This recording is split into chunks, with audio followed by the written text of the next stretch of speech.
नमस्कार मंडळी. तर हे बघा, आदिवासी म्हटल्यानंतर आदिवासींचा सगळ्यात मोठा सण म्हणजे होळी आहे. आणि आमच्या इथं काल रात्री होळी होती आणि आज मेला भरणार होता.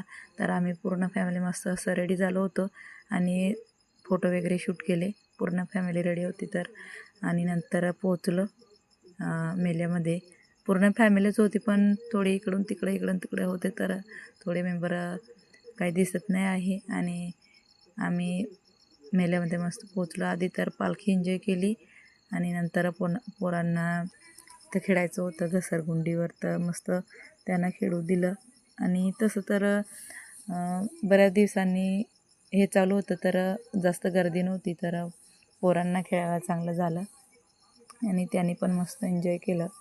आणि त्यांचं तर अपेक्षा वाढतच होत्या, पण म्हटलं थोडंफार हे करून त्यांना ऊन एवढं पडत होतं ना, आपण घरची दुसरी कामं करायची असेल तर नकोच म्हणणार, पण या पब्लिकमुळं ना इथं मेल्यामध्ये ऊनसुद्धा जाणवत नव्हतं आणि त्याचीच मजा आम्ही घेत होतो. आणि मस्त पूर्ण फॅमिलीच होती, वेगळं तर पूर्ण फॅमिली होती, तर खूप मजा येत होती आणि खूप एन्जॉय केलं होतं आम्ही. आणि अभिला आत्तीकडून काहीतरी बेल्ट का केसामधलं बेल्ट घेऊन मागायचं होतं, तेच घेत होते. आणि पूर्ण फॅमिलीच होते आम्ही सोबत आणि मस्त एन्जॉय केला पूर्ण मेला. आणि नंतर तसं तर खूप फिरलो होतं, पण प्रत्येक ठिकाणी शूट करणं काही शक्य झालं नाही. जेवढं होईल तेवढं घेतलं आणि फिरलो आम्ही.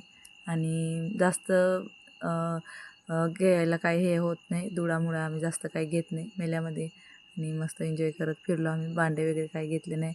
आणि आदिवासींची पेहचानच आहे हे ही सगळी तुम्हाला साहित्य दिसते त्या आदिवासींच्या पेहनावात येते. आणि खाली टोपली दिसता येते, लग्नात वगैरे वापरतो. आणि बरीचशी अशी वस्तू होती जी घेण्यासारखी होती आणि फक्त ठेवण्यात पण वेगळं काहीतरी सुंदर दिसत होतं. आणि ते बघूनच आम्ही फोटो वगैरे काढली. तसं तर घ्यायला आम्ही सगळं काय घेतलं नाही, बऱ्यापैकी कमी घेतलं. आणि फोटो शूट करण्यासाठी याला आदिवासी भाषेत फिरकी टोपली किंवा सिबली असं म्हणतात. बरेचसे वेगवेगळी नावे आहेत या टोपलीचे. आणि आम्ही मस्त डोक्यावर घेऊन मस्त फोटो काढले, व्हिडिओ घेतले आणि मस्त एन्जॉय केला पूर्ण मेला. आणि मस्त फिरलो आम्ही पूर्ण. तसं जर घ्यायला कमी घेतलं, पण एन्जॉय मस्त केलं आम्ही सगळ्यांनी. आणि असं होता आमचा दिवस.